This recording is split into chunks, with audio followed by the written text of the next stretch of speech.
lorsque le Nabi alayhi salatu wassalam nous conseille sur la valeur du temps, et lorsqu'il insiste, et au-dessus de lui, lorsqu'Allah subhanahu wa ta'ala jure par le temps, et ce à plusieurs reprises, comment moi je dois prendre en considération ces injonctions, ces invitations à valoriser le temps, à prendre le temps. On arrive dans une époque où tout le monde dit la même chose. Il n'y a plus de baraka dans le temps.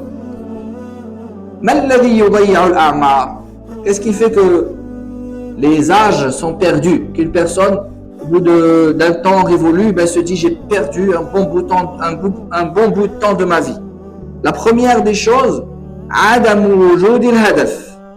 quand il n'y a pas d'objectif précis. Il n'y a pas d'objectif précis. Alors ici, ça plombe la vie. Tu vas voir certains jeunes qui sont... moi, j'en voyais beaucoup en France. Peut-être qu'ici aussi, il doit en avoir sûrement. Et tu lui dis, qu'est-ce que tu fais? Il dit, je galère. J'ai rien à faire. Dans l'islam, ça n'existe pas, ça, je galère. Ça n'existe pas. Il y a toujours quelque chose à faire.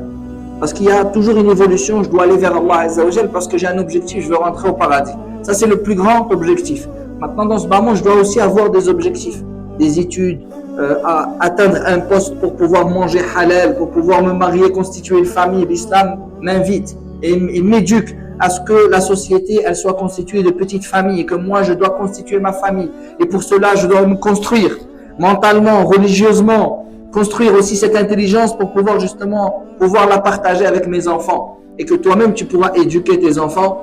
Au moins une partie de l'éducation de tes enfants, c'est toi qui vas la donner. Et une grande partie, tu ne vas pas te retrouver à chaque fois qu'ils vont te poser une question, à essayer de déléguer, de trouver ailleurs, ou pire, de ne pas répondre à tes enfants. Donc, ce qui t'incombe à toi, avant même de te marier, d'avoir une culture et de t'inculquer un savoir qui est gigantesque qui va t'aider dans tes enfants, bi'idhnillah subhanahu wa ta'ala.